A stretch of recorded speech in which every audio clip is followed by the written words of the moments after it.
Meus amados, faltou o Paulo da From falar o seguinte: seja breve e rápido. Ele falou com todos, então eu quero ser bem breve e bem rápido também. Eu quero saudar cada um dos meus queridos e amados irmãos e gostaria de começar com o nosso irmão presbítero Haroldo. Nosso irmão presbítero Haroldo Penô é uma bênção para todos nós.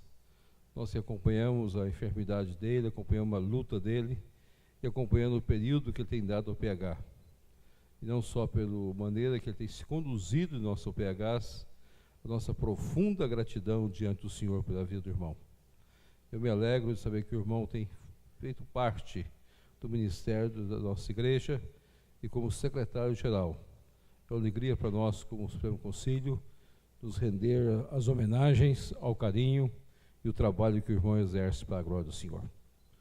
Nosso presidente da FROM, a nossa alegria tê-lo conosco cada vez mais, pelos anos de trabalho, pelo seu ministério, pelas suas lutas, nós todos acompanhamos, as enfermidades em casa, mas o carinho que você tem tratado, todas as coisas, que Deus possa te abençoar profundamente. Nós temos uma PH firme, disposta e cada vez mais crescente para a glória de Deus. Em nome de quem nós cumprimentamos todos os membros da diretoria do PH, todos os vices de cada região, de acordo com a bondade e graça do Senhor Jesus. Nosso irmão, nosso secretário executivo, reverendo Juarez, nosso tesoureiro, reverendo presbítero José Alfredo, irmãos que têm se distinguido pelo trabalho da igreja, os demais irmãos que compõem parte do Supremo Conselho de nossa igreja, em cada área, a nossa profunda gratidão pela vida de cada um dos meus queridos e amados irmãos, em cada departamento, em cada sociedade, em cada secretaria de nossa igreja. Que Deus possa abençoá-los e sustentá-los e derramar bênção sobre as suas vidas. Nosso vereador Guto, nossa saudação, eu sei que é candidato a deputado federal pelo Estado do Espírito Santo, que Deus abençoe profundamente a sua vida. É membro da terceira igreja presbiteriana em Fátima, primeira igreja de Fátima. É? Só a igreja de Fátima. Então a igreja de Fátima, nossa gratidão ao nosso irmão, que Deus possa abençoá-lo cada vez mais na sua caminhada, e Deus possa usá-lo para a glória e honra do Senhor Jesus. Nesses momentos nós faltamos tantos líderes no nosso país. Meus amados, o nosso texto de estudo nessa noite é o texto escolhido pelo PH, só que nós queremos estudá-lo no Evangelho de Marcos. Marcos capítulo 4. Eu queria ler com os irmãos todo esse capítulo 4. Vamos ler de forma alternada. Vamos nos colocar de pé para nós lermos Marcos capítulo 4. Voltou Jesus a ensinar à beira-mar e reuniu-se numerosa multidão a ele, de modo que entrou no barco, onde se assentou, afastando-se da praia, e todo o povo estava à beira-mar na praia.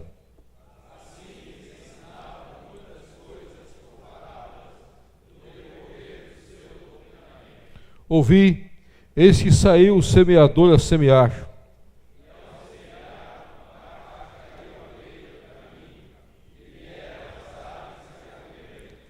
Outra caiu em solo rochoso, onde a terra era pouca, e logo nasceu, visto não ser profundo a terra.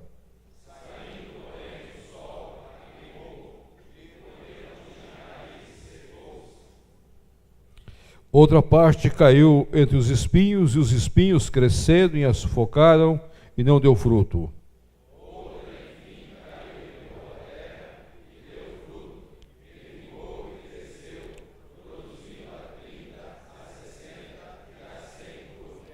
E acrescentou: quem tem ouvidos para ouvir, ouça.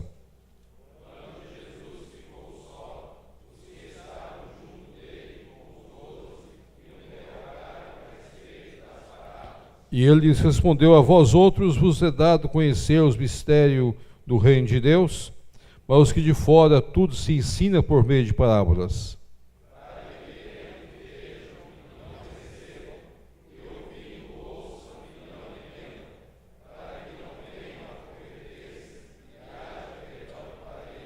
Então lhes perguntou: não entendeis essa parábola? e como compreendereis todas as parábolas?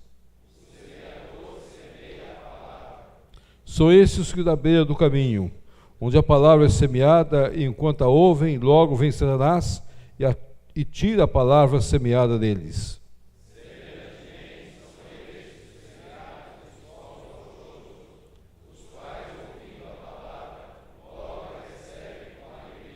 Mas eles não têm raiz em si mesmos, sendo antes de pouca duração, eles chegado à angústia ou à perseguição por causa da palavra, logo se escandalizam.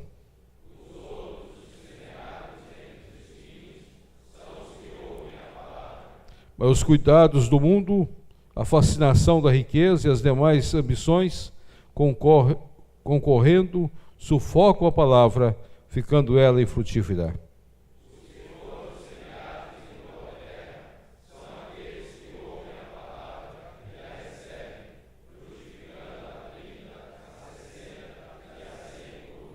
Também lhes disse: vem porventura a candeia para ser posta debaixo do alqueire ou da cama, não vem antes para ser colocado o velador?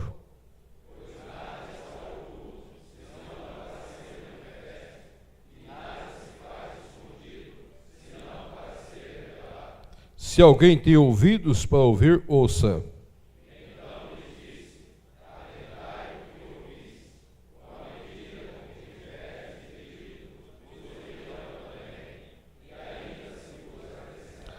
Pois os que têm se lhe dará, e ao que não tem, até o que tem lhe será tirado.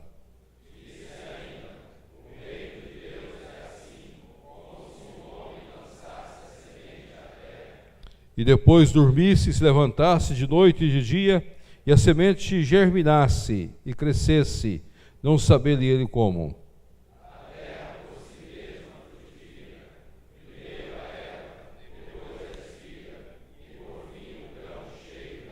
E quando o fruto já está maduro, logo se lhe mete a foice, porque é chegada a ceifa.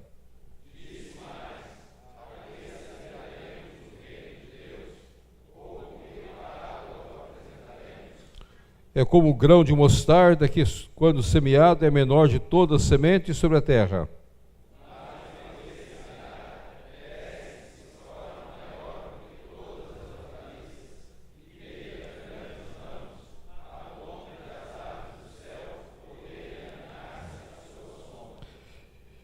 É com muitas parábolas semelhantes expunha a palavra, conforme o permitia a capacidade dos ouvintes. E sem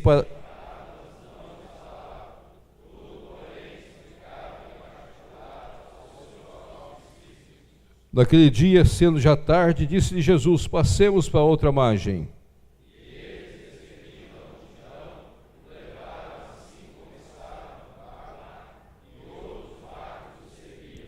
Ora, levantou-se grande temporal de vento e as ondas se arremessavam contra o barco, de modo que o mesmo já estava a encher-se de água.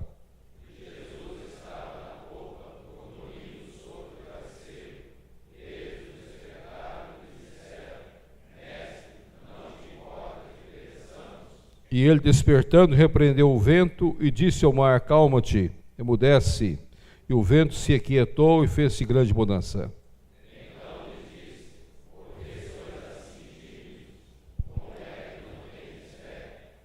E eles, possuídos de grande temor, diziam uns aos outros: quem é este, que até o vento e o mar lhe obedecem?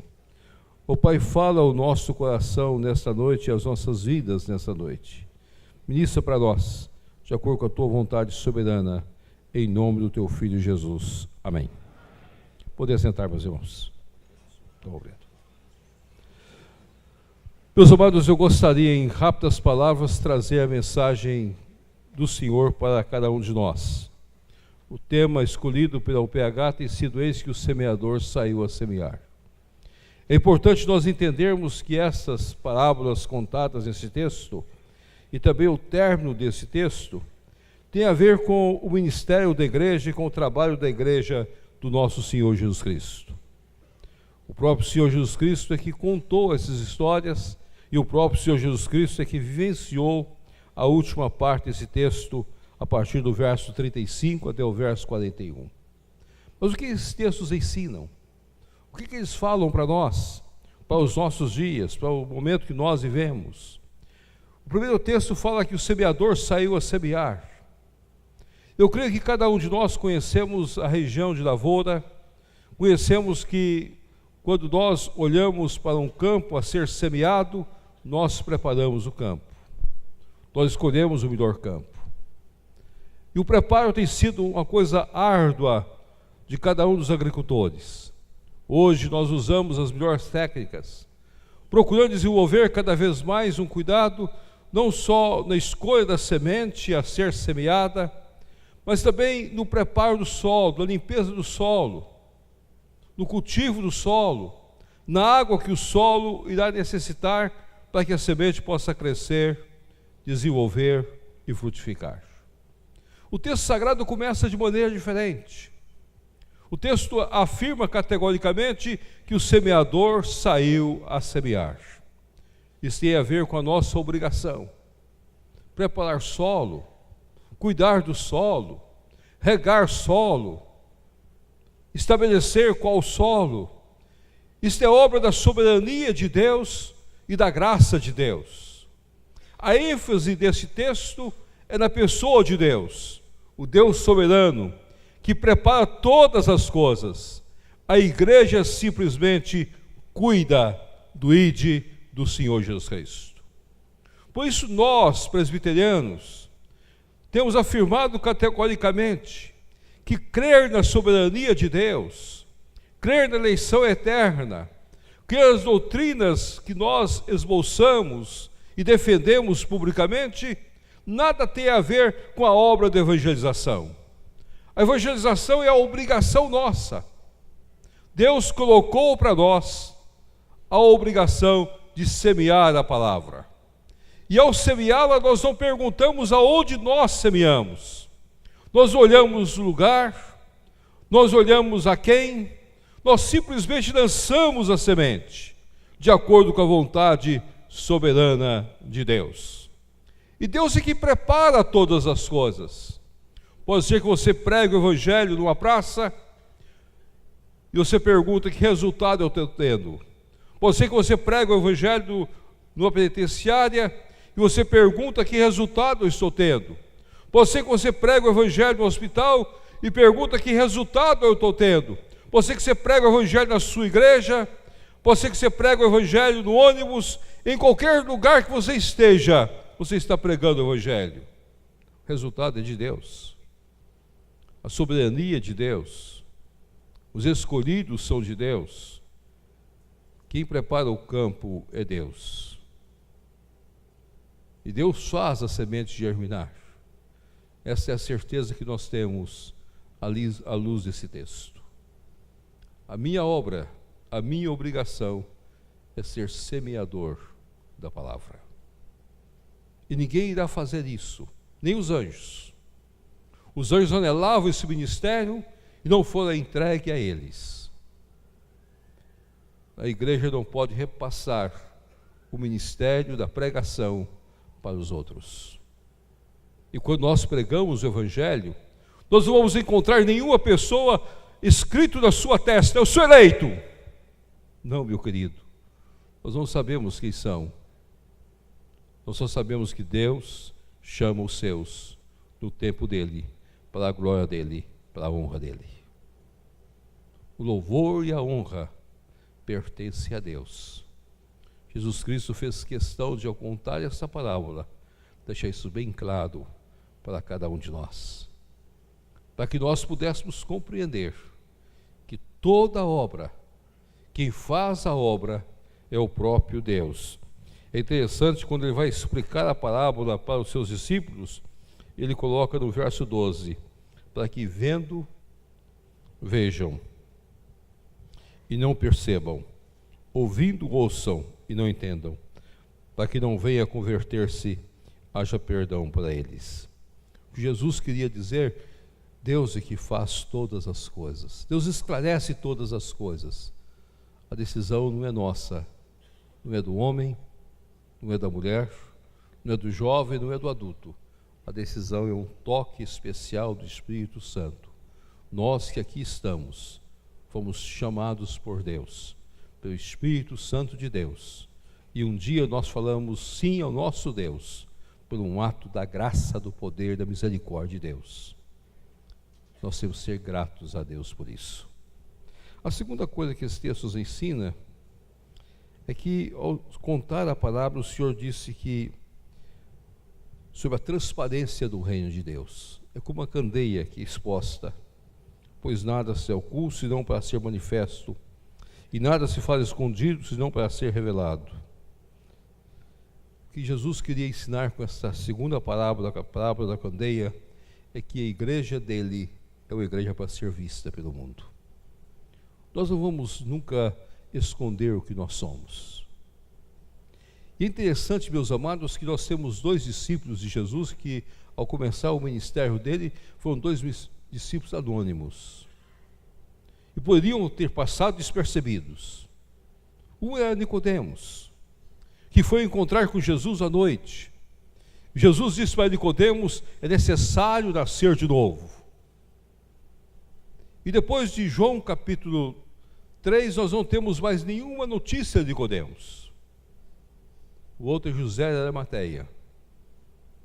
Mas os dois, quando Jesus fora pregado na cruz, após a morte do Senhor Jesus Cristo, foram os dois que se apresentaram para tirar Jesus da cruz e enterrá-lo. O discípulo tem de se apresentar. É interessante nós notarmos isso. Nós não usamos a candeia para ficar escondida. Não há crente anônimos. Não há salvos escondidos. Pois nós afirmamos que a igreja dos países comunistas e a igreja dos países muçulmanos, a igreja muitas vezes está viva e atuante, cumprindo o seu ministério e cumprindo a ordem do nosso Senhor Jesus Cristo. E cada vez mais vemos crentes testemunhando da fé nos lugares mais diferentes possíveis e testificando do Evangelho do nosso Senhor Jesus Cristo. Nós precisamos entender isso, sobre a transparência do reino. O reino não foi feito para ser escondido, para ser oculto, mas para iluminar todos os lugares, para trazer luz ao mundo que nós vivemos, para ser de fato o sinal de esperança, de paz, de reconciliação aonde nós estamos. Quando você mudar para o seu bairro, você tem que lembrar que você tem de dar testemunho de onde você está. E todos os vizinhos seus vão descobrir que você é crente, pela sua postura, pela sua ética, pela sua pregação e pela maneira que você é, como salvo em Cristo Jesus, o nosso Senhor. Algum tempo atrás, um filho meu mudou para um condomínio e eu perguntei para ele: você já conhece os seus vizinhos? Ele disse: não, pai, condomínio é diferente. Então, quando você chegar no condomínio, quando você entrar no elevador, a primeira pessoa que você encontrar, você diga: Deus o abençoe. Pai, mas condomínio, o povo é um povo diferente. Meu querido, eu não estou perguntando se o povo é diferente, mas vocês vão gostar. Quando você encontrar outra pessoa, você dá uma saudação, diz: Deus te abençoe. É uma alegria ter você aqui. Eu estive na casa dele, e quando nós entramos no elevador, tinha pessoas, eu saudei as pessoas. Ele disse: pai, mas o senhor é diferente. Meu filho, vamos aproveitar as oportunidades. Você tem de conhecer todos os seus vizinhos. Você está aqui para ser luz. Você está aqui para brilhar. Você não está aqui para ser uma candeia colocada debaixo do alqueire. Esse prédio precisa conhecer Jesus Cristo. E há pouco tempo a igreja dele disse que ia fazer do apartamento dele um grupo de estudo da Bíblia. Eu liguei para ele e disse: aceite rapidamente e agora convide todos os seus vizinhos, todos aqueles que você cumprimentou e tem cumprimentado todos os dias. nós somos chamados para ser luz. Nós somos chamados para brilhar. Nós somos chamados por Deus para semear com transparência a nossa vida cristã, aonde nós estivermos. Mas é interessante que tem a terceira parábola. E a terceira parábola, o Senhor Jesus Cristo fala que nós somos a semente. E o reino de Deus é assim como um homem que lançasse a semente em terra, depois dormisse e se levantasse de noite e de dia, a semente germinasse, crescesse, não sabendo ele como. Eu gostaria que os irmãos olhassem bem de perto o verso 27 e olhasse a parte final do verso 27. Não sabendo ele como. Quando nós lançamos a semente, quando nós pregamos o Evangelho, o como Deus vai atuar pelo Espírito Santo dele, nós nunca vamos compreender. Muitas vezes nós achamos que algumas pessoas deveriam ser crentes e outras não. Eu me lembro de uma casa que eu visitava para pregar o Evangelho para a família, e eu comecei a olhar para a família e disse: fulano, vão ser crentes. Mas para surpresa minha, quem eu nunca pensei que seria crente foi o primeiro a apresentar-se e dizer: pastor, eu quero fazer a profissão de fé. Eu compreendi o chamado de Deus. Aí eu entendi essa parábola. O como Deus faz a obra é diferente do que nós imaginamos.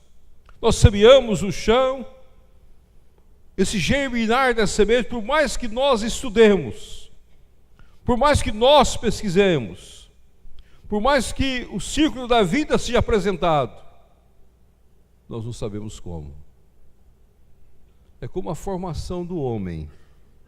Nós sabemos que são os cromossomos, nós sabemos como Deus faz todas as coisas, mas no útero materno tem tantos milagres que só a graça de Deus explica. Até hoje tem tido muitas tentativas e ninguém explica o que acontece no útero materno. O como. Conversava há poucos dias com um especialista em genética e ele dizia a mesma coisa. Como é o grande segredo que nós procuramos entender e nós não compreendemos ainda. Seja na biologia, seja na gênese humana, seja onde for, esse entendimento ainda está encoberto de cada um de nós. É o Espírito Santo de Deus que germina a vida. Pergunta para você mesmo como foi que você se tornou crente. Você vai ter muitas razões para você chegar ao momento de dizer: pastor, eu como da minha vida, não sei.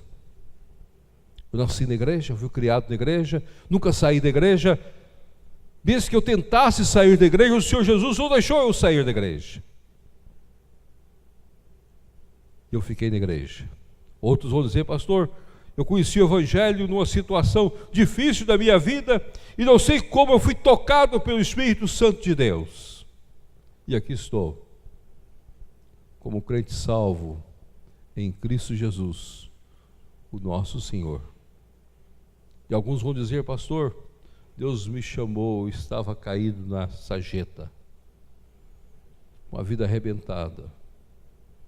Já tinha perdido a esposa e perdido os filhos. E Deus me levantou. E eu recuperei os filhos, recuperei a esposa, pela graça de Deus. Tudo é obra de Deus. Nós semeamos, mas quem faz toda a obra é o Espírito Santo de Deus. Como pertence a Deus. A semente germina. Essa é a satisfação que nós temos. É uma convicção que nós temos. Mas o como quem faz é Deus. Por isso nós, como crentes, devemos estarmos debaixo da poderosa mão de Deus e gratos a Deus por tudo o que Ele faz, no tempo dEle, na hora dEle, para a glória dEle. A quarta parábola Jesus, ao contá-la, fez questão de mostrar que o reino de Deus é como uma semente tão pequena. Quando nós comparamos a igreja também, nós olhamos a igreja, olhamos o mundo que nos cerca e podemos afirmar que nós somos um povo tão pequeno diante da grandiosidade do mundo. Mas é interessante que Jesus, ao contar a parábola, diz no verso 32: cresce e se torna a maior de todas as hortaliças, e deita grandes ramos, ao ponto das aves do céu poder aliar-se à sua sombra. O que Jesus está querendo dizer é o seguinte: a igreja é bênção para o mundo. Nós não somos simplesmente uma igreja tão pequenina. Nós somos uma igreja que abençoamos o lugar que nós estamos. Eu creio que aqui está o grande desafio nosso dos nossos dias. E o grande desafio nosso para a sociedade na qual nós vivemos. E aqui está a grande arma que nós temos, que é a vida de oração diante do Senhor. Nós podemos mudar a estrutura de um país se a igreja do Senhor Jesus Cristo dobrar-se em oração diante do Senhor Jesus Cristo. Nós podemos mudar a estrutura de nossa cidade se nós orarmos mais. Nós podemos mudar a estrutura das nações se nós buscarmos mais a Deus. Muitas vezes a igreja tem deixado de cumprir o seu papel, de colocar os seus ramos para aninhar as aves. Nós temos sido muitas vezes uma igreja simplesmente exclusiva para os crentes, não uma igreja de portas abertas para abençoar o mundo. Nós temos perdido as nossas oportunidades. Nós temos deixado de ocupar o nosso espaço. E nós muitas vezes nós vamos, como igreja, nos fechando, e não observamos o que está acontecendo ao nosso derredor. Nós podemos mudar a história de onde nós estamos para glorificar o Senhor, aonde Deus tem nos colocado. Há tantas áreas que a igreja pode atuar, há tantas áreas que os crentes podem atuar, há tantos lugares que nós podemos servir para mudar o lugar de acordo com a vontade soberana de Deus. Ah, pastor, eu não tenho tempo. Meus amados, nós temos tempo para aquilo que é importante para nós, e nós não temos tempo para aquilo que não é importante para nós.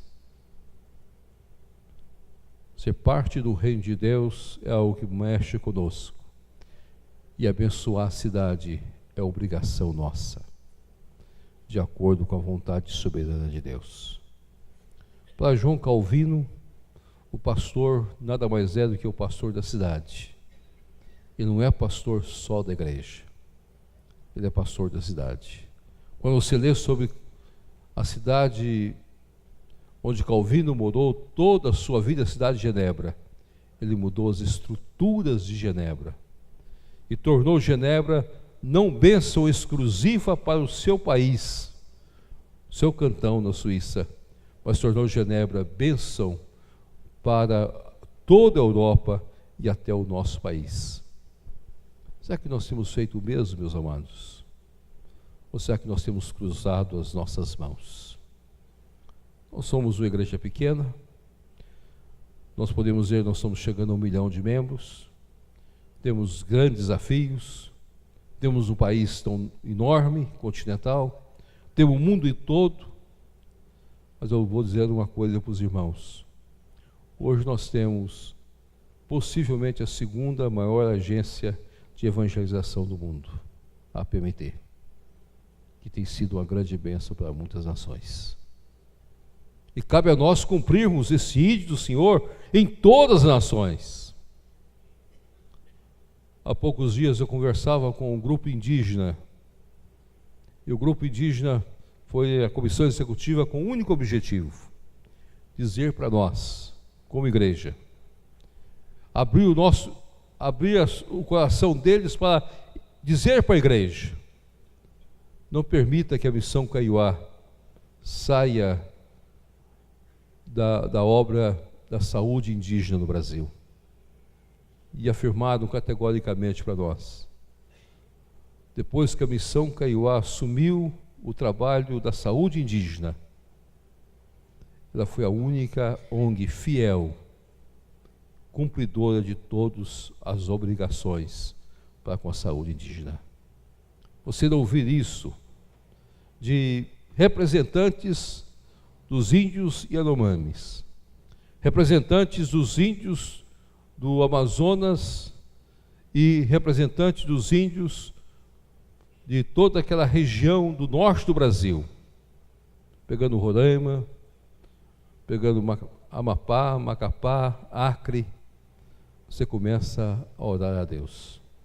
Nós somos uma igreja tão pequena, mas uma igreja que abriu os seus ramos, que cumpriu o seu ministério, que tem aceito o seu desafio de abençoar, de ouvir daqueles que ali estavam, que não tem nenhuma obrigação de testemunhar para nós da fidelidade dos nossos queridos irmãos que cumprem o seu papel na saúde indígena.